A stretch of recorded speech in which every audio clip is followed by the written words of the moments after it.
हाय दोस्तों, आप सब कैसे हैं। उम्मीद करती हूँ आप सब अच्छे होंगे। आज हम आपको एक नई कहानी सुनाने जा रही हूँ। मोहित अपने माँ बाप का इकलौता संतान है। उसके माँ बाप मजदूरी करके भरण पोषण करते थे। उनका एकमात्र जीविका मजदूरी और खेती थी। अपने बेटे की परवरिश में कोई कमी नहीं छोड़ी। उसे अच्छी अच्छी शिक्षा देने में कोई कसर नहीं छोड़ी। उनका सपना है कि उनका बेटा भी पढ़ लिख कर शहर में कोई अच्छी जॉब करे, ताकि वो भी बेटे के साथ शहर में रह सके। आज मोहित का किसी कंपनी से नियुक्ति पत्र आया है। उसे पाकर मोहित और उसके माँ बाप बहुत खुश हैं। माँ की खुशी का ठिकाना नहीं। अभी से शहर जाने की तैयारी करने लगी। मोहित ने समझाया, माँ अभी मुझे ही कोई आइडिया नहीं है शहर के बारे में। पहले जाकर पता तो कर लूँ वहाँ रहने का घर कैसा दिया है कंपनी ने। ये सब पहले समझ तो लूँ, उसके बाद आप दोनों को भी ले जा सकूँगा। भारी मन से माँ बाप ने मोहित को विदा किया। पहुँचते ही फ़ोन करना बेटा, डबडबाई आँखों से माँ ने विदा किया।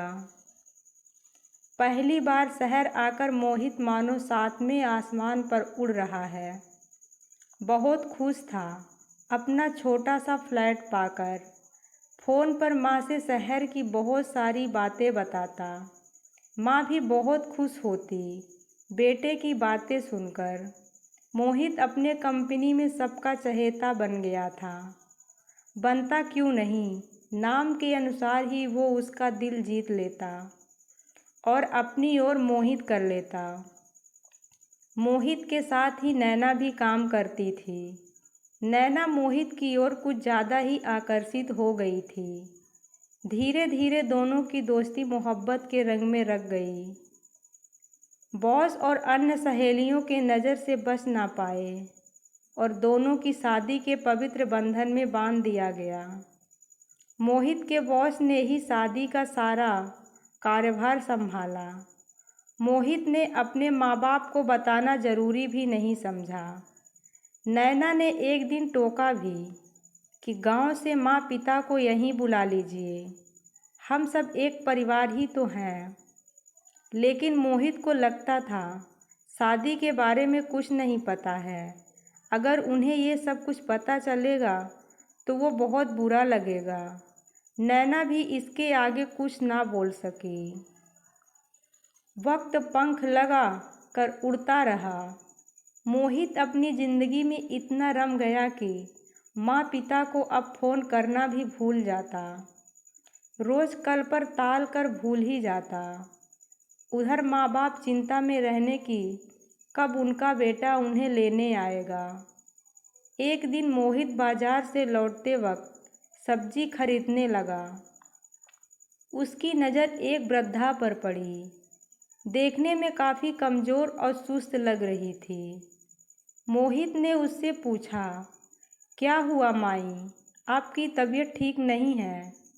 वृद्धा ने डगमगाई आँखों से मोहित को देखा और बताई कि उसका पति लंबे समय से बीमार है।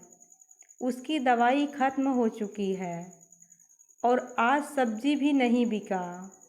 मोहित ने पूछा, घर में कोई नहीं है, बेटा बेटी नहीं है। उसने बताया, बेटी ससुराल में है, कभी कभी आकर देखभाल करके चली जाती, और बेटा शहर में रहता है, उसे छुट्टी नहीं है।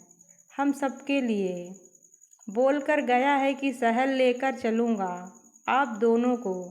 लेकिन कई साल हो गए, बीवी बच्चे के साथ उसने अपनी दुनिया वहीं बसा ली, कभी खबर भी नहीं लेता। मोहित के आगे अपनी माँ की डगमगाई आंखें तैर गई, जो गांव छोड़कर शहर आते वक्त देखा था। उसने तुरंत अपनी पॉकेट के सारे पैसे वृद्धा को देते हुए कहा, माँ जी आप इससे दवा ले लेना, और ये रहा मेरा नंबर, ज़रूरत हो तो एक फ़ोन कर देना। अनन फनन में उसने सब्जी भी नहीं ली। और तुरंत अपने फ्लैट में लौट गया। अंदर घुसते ही मोहित ने नैना को कहा, नैना, अपने घर चलने की तैयारी करो, कल सुबह ही निकलेंगे। नैना समझ गई थी कि उसे अपने ससुराल जाना है। वो बहुत खुश हुई। रात भर मोहित करवटें बदलता रहा, कब सुबह हो और वह अपने माँ पिता को गले लगाकर माफ़ी मांगे। उसे पछतावा हो रहा था कि माँ पिता के बिना हमारा घर का परिवार कभी पूरा नहीं हो सकता। दोस्तों, अगर यह कहानी आपको अच्छी लगे तो हमारे चैनल हिंदी रिया कहानियाँ को सब्सक्राइब कर लीजिए। धन्यवाद।